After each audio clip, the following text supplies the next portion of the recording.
Capítulo 5, donde se prosigue la narración de la desgracia de nuestro caballero, perteneciente al libro Don Quijote de la Mancha. Viendo, pues, que en efecto no podía menearse, acordó acogerse a un ordinario remedio que era pensar en algún paso de sus libros, y trújole su locura a la memoria aquel de Valdovinos y del marqués de Mantua, cuando Carloto le dejó herido en la montaña. Historia sabida de los niños, no ignorada de los mozos, celebrada y aún creída de los viejos. Y con todo esto, no más verdadera que los milagros de Mahoma. Esta, pues, le pareció a él que le venía de molde para el paso en que se hallaba, y así, con muestras de gran sentimiento, se comenzó a volcar por la tierra y a decir con debilitado aliento lo mesmo que decía el herido caballero del bosque. ¿Dónde estás, señora mía, que no te duele mi mal? ¿O no lo sabes, señora, o eres falsa y desleal? Y de esta manera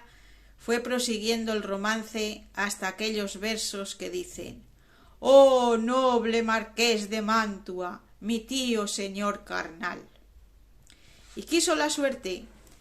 que, cuando llegó a este verso, acertó a pasar por allí un labrador de su mismo lugar y vecino suyo, que venía de llevar una carga de trigo al molino, el cual, viendo a aquel hombre allí tendido, se llegó a él y le preguntó que quién era y qué mal sentía que tan tristemente se quejaba. Don Quijote creyó sin duda que aquel era el marqués de Mantua, su tío, y así no le respondió otra cosa sino fue proseguir en su romance,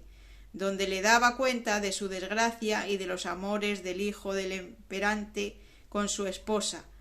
todo de la misma manera que el romance lo canta.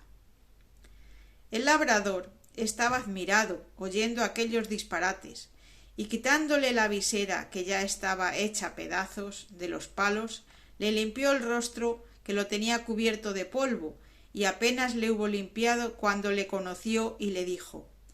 «Señor Quijana», que así se debía de llamar cuando él tenía juicio y no había pasado de hidalgo sosegado a caballero andante, «¿quién ha puesto a vuestra merced desta suerte?» Pero él seguía con su romance a cuanto le preguntaba. Viendo esto el buen hombre, lo mejor que pudo, le quitó el peto y el espaldar para ver si tenía alguna herida, pero no vio sangre ni señal alguna. Procuró levantarle del suelo, y no con poco trabajo le subió sobre su jumento, por parecerle caballería más sosegada. Recogió las armas hasta las astillas de la lanza y liólas sobre Rocinante, el cual tomó de la rienda y del cabestro al asno y se encaminó hacia su pueblo, bien pensativo de oír los disparates que Don Quijote decía, y no menos iba Don Quijote, que de puro molido y quebrantado no se podía tener sobre el borrico, y de cuando en cuando daba unos suspiros que los ponía en el cielo, de modo que de nuevo obligó a que el labrador le preguntase, le dijese qué mal sentía, y no parece sino que el diablo le traía a la memoria los cuentos acomodados a sus sucesos, porque en aquel punto, olvidándose de Valdovinos, se acordó del moro Abindarráez, cuando el alcaide de Antequera, Rodrigo de Narváez, le prendió y llevó cautivo a su alcaidía, de suerte que cuando el labrador le volvió a preguntar que cómo estaba y qué sentía, le respondió las mesmas palabras y razones de Narváez,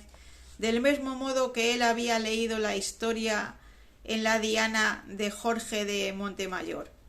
donde se escribe, aprovechándose de ella, tan a propósito, que el labrador se iba dando al diablo de oír tanta máquina de necedades, por donde conoció que su vecino estaba loco, y dábale prisa a llegar al pueblo por excusar el enfado que don Quijote le causaba con su larga arenga. Al cabo de lo cual dijo: «Sepa vuestra merced, señor don Rodrigo de Narváez, que esta hermosa jarifa que he dicho es ahora la linda Dulcinea del Toboso, por quien yo he hecho, hago y haré los más famosos hechos de caballerías que se han visto, vean ni verán en el mundo». A esto respondió el labrador: «Mire vuesa merced, pecador de mí, que yo no soy don Rodrigo de Narváez ni el marqués de Mantua, sino Pedro Alonso, su vecino, ni vuestra merced es Valdovinos ni Abingarráez, sino el honrado hidalgo del señor Quijana». «Yo sé quién soy», respondió don Quijote, «y sé que puedo ser no sólo los que he dicho, sino todos los 12 pares de Francia y aun todos los 9 de la fama, pues a todas las hazañas que ellos todos juntos y cada uno por sí hicieron, se aventajarán las mías». En estas pláticas y en otras semejantes llegaron al lugar a la hora que anochecía, pero el labrador aguardó a que fuese algo más de noche, porque no viesen al molido hidalgo tan mal caballero. Llegada pues la hora que le pareció, entró en el pueblo y en la casa de don Quijote, la cual halló toda alborotada, y estaban en ella el cura y el barbero del lugar, que eran grandes amigos de don Quijote, que estaba diciéndoles su ama a voces: «¿Qué le parece a vuesa merced, señor licenciado Pero Pérez», que así se llamaba el cura, «de la desgracia de mi señor? 3 días ha que no parecen él ni el rocín, ni la adarga, ni la lanza, ni las armas. Desventurada de mí, que me doy a entender, y así es ello la verdad.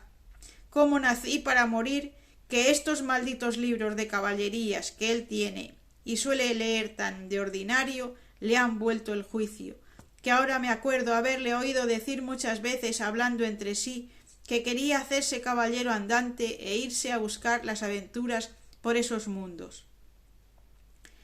Encomendados sean a Satanás y a Barrabás tales libros, que así han echado a perder el más delicado entendimiento que había en toda la Mancha». La sobrina decía lo mismo, y aun decía más: «Sepa, señor maese Nicolás», que este era el nombre del barbero, «que muchas veces le aconteció a mi señor tío estarse leyendo en estos desalmados libros de desventuras 2 días con sus noches, al cabo de los cuales arrojaba el libro de las manos y ponía mano a la espada y andaba a cuchilladas con las paredes, y cuando estaba muy cansado decía que había muerto a 4 gigantes como 4 torres, y el sudor que sudaba del cansancio decía que era sangre de las feridas que había recibido en la batalla, y bebíase luego un gran jarro de agua fría y quedaba sano y sosegado, diciendo que aquella agua era una preciosísima bebida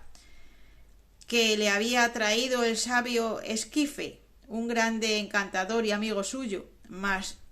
yo me tengo la culpa de todo, que no avisé a vuestras mercedes de los disparates de mi señor tío, para que los remediaran antes de llegar a lo que han llegado, y quemaran todos estos descomulgados libros, que tienen muchos que bien merecen ser abrasados como si fuesen de herejes». «Esto digo yo también», dijo el cura, «y a fe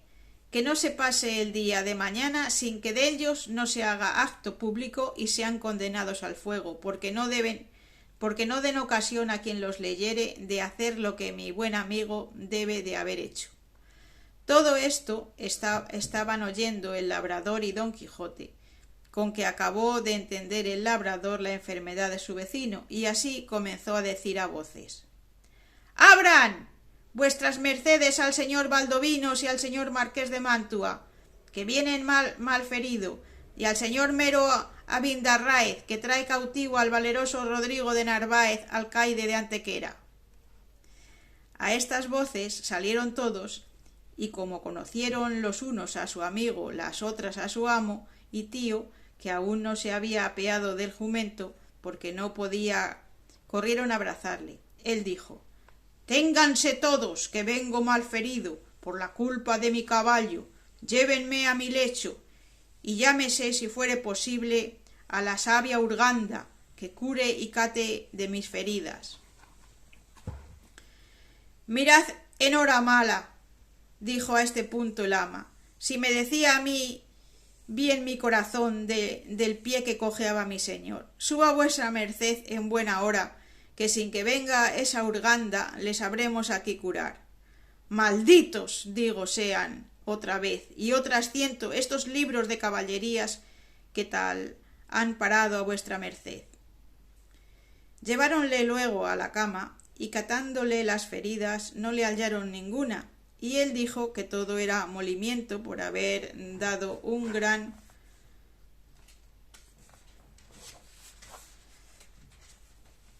una gran caída con Rocinante, su caballo, combatiéndose con 10 jayanes, los más desaforados y atrevidos que se pudieran hallar en gran parte de la tierra. Ta, dijo el cura, jayanes hay en la danza, para mí santiguada, que yo los queme mañana antes que llegue la noche.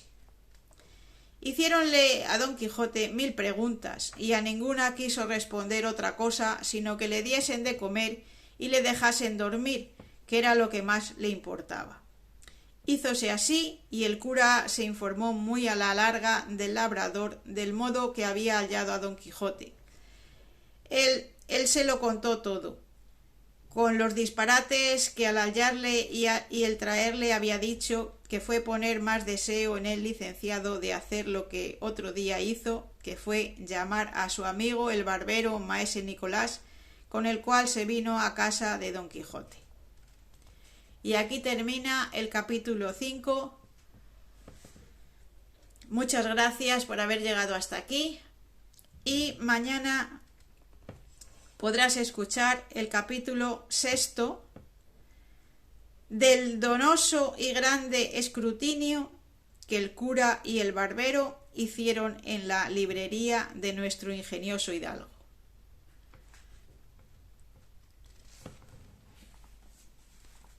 Nos vemos en el siguiente capítulo. Muchas gracias a todos los que hayáis oído este capítulo. Si queréis oír los anteriores, podéis ir a mi canal y buscarlos en mis vídeos. Adiós, que tengáis un gran día, corazones.